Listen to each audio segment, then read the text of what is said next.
BJP, আপনার প্রধান প্রতিপক্ষ কে এবার? সেই অর্থে তো আমার প্রধান প্রতিপক্ষ আমি নিজেই, কারণ আমাকে আরও ভালো ফল করতে হবে। মানুষ আমার কাছে আরও বেশি প্রত্যাশা করে। দেখুন, রাজনৈতিক পরিস্থিতি যা সেখানটাতে, সেখানে আমি বলবো বর্তমানে তৃণমূলের যে প্রার্থী রয়েছে তিনি আমার সঙ্গে প্রতিযোগিতায় থাকবেন, কারণ বামফ্রন্টের প্রার্থী এখানে তৃতীয় স্থানে চলে যাবেন বলে আমার মনে হয়। কারণ বামফ্রন্টের যে মূল জায়গাটা ছিল সাংগঠনিক শক্তি, ক্যানিং মহকুমার 4টি বিধানসভা ক্ষেত্র, গোসাবা, বাসন্তী এবং ক্যানিং পূর্ব পশ্চিম, প্রকৃতপক্ষে সেই জায়গাটা তাদের সংগঠন ধসে পড়েছে।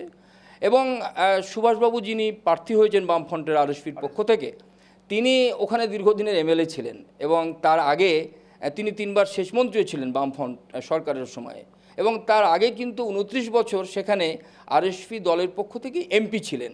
ফলে তাদের পারফরমেন্স বা তারা যে কার্যকরণ করেছেন সেটাই প্রশ্নের মুখে দাঁড়িয়ে রয়েছে। ফলে মানুষ সেই কার্যকরণে খুশি নয়, মোটেই খুশি নয়।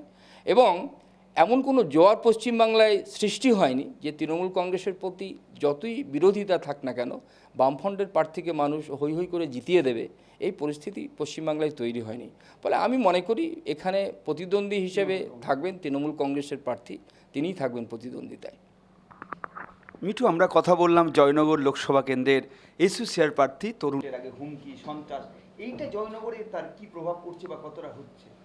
জয়নগরেও কিছু অংশে অবশ্যই এই জিনিসটা হচ্ছে, হুমকি, ভয় দেখানো, আমার যে স্বেচ্ছাসেবকরা কাজ করছে তাদের ঢুকতে না দেওয়া, কাগজপত্র ছিঁড়ে দেওয়া, দেওয়াল লিখন মুছে দেওয়া, এটা হচ্ছে। বিশেষ করে পূর্ব ক্যানিং যে বিধানসভা ক্ষেত্র, যার মধ্যে জীবনতলা ব্লক আছে এবং ভাঙড় ব্লক আছে, গোসাবার কিছু জায়গা, গোসাবা ব্লকের মধ্যে বাসন্তীর খুব অল্প জায়গা, এগুলোর ক্ষেত্রে বিশেষভাবে এটা আমি অনুভব করছি।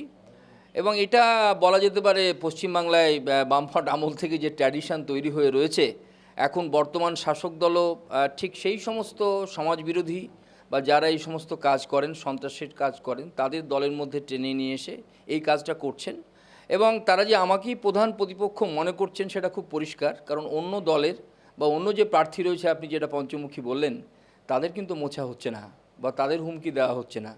আমার ভলেন্টিয়াররা যাতে কাজ করতে না পারে, এমনকি যে বাড়ির মালিক আমাদের লিখিত পারমিশন দিয়েছিলেন তাদের দিয়ে জোর করে হুমকি দিয়ে মোছাচ্ছে।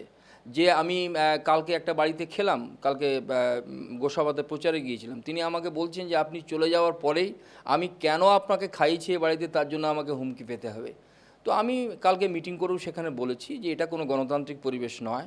ফলে তাদের নেত্রী বা বাংলার মুখ্যমন্ত্রী যাই বলুন না কেন, এক্ষেত্রে তারা একটা জোর জবরদস্তি করে ভোট আদায় করার চেষ্টা করছেন। এবং এটা আমরা দেখেছি পঞ্চায়েত নির্বাচনও, টাকা পয়সা নামবে, মদ মাংস নামবে, শাড়ি ধুতি নামবে, প্রলোভন দেখানো হবে, এবং সেখানেও কাজ না হলে বহু জায়গাতে এই ধরনের হুমকি সন্ত্রাস চলবে যাতে ভোটাররা না আসতে পারে। ভোটার কার্ড কেড়ে নেওয়া হবে বলেও আমি দু একটা জায়গা থেকে খবর পেয়েছি। তো ইতিমধ্যে আমরাও শুধু অন্যান্য বামেরা বা অন্য দলগুলো জানিয়েছি, বিরোধীরা তা না, আমিও নিজে ইলেকশন কমিশনকে আমাদের এই পরিস্থিতি নিয়ে জানিয়েছি। এবং আমাদের দলের পক্ষ থেকেও বিনোদ জুৎসি এসেছিলেন, ডেপুটি কমিশনার, তার কাছে জানানো হয়েছে।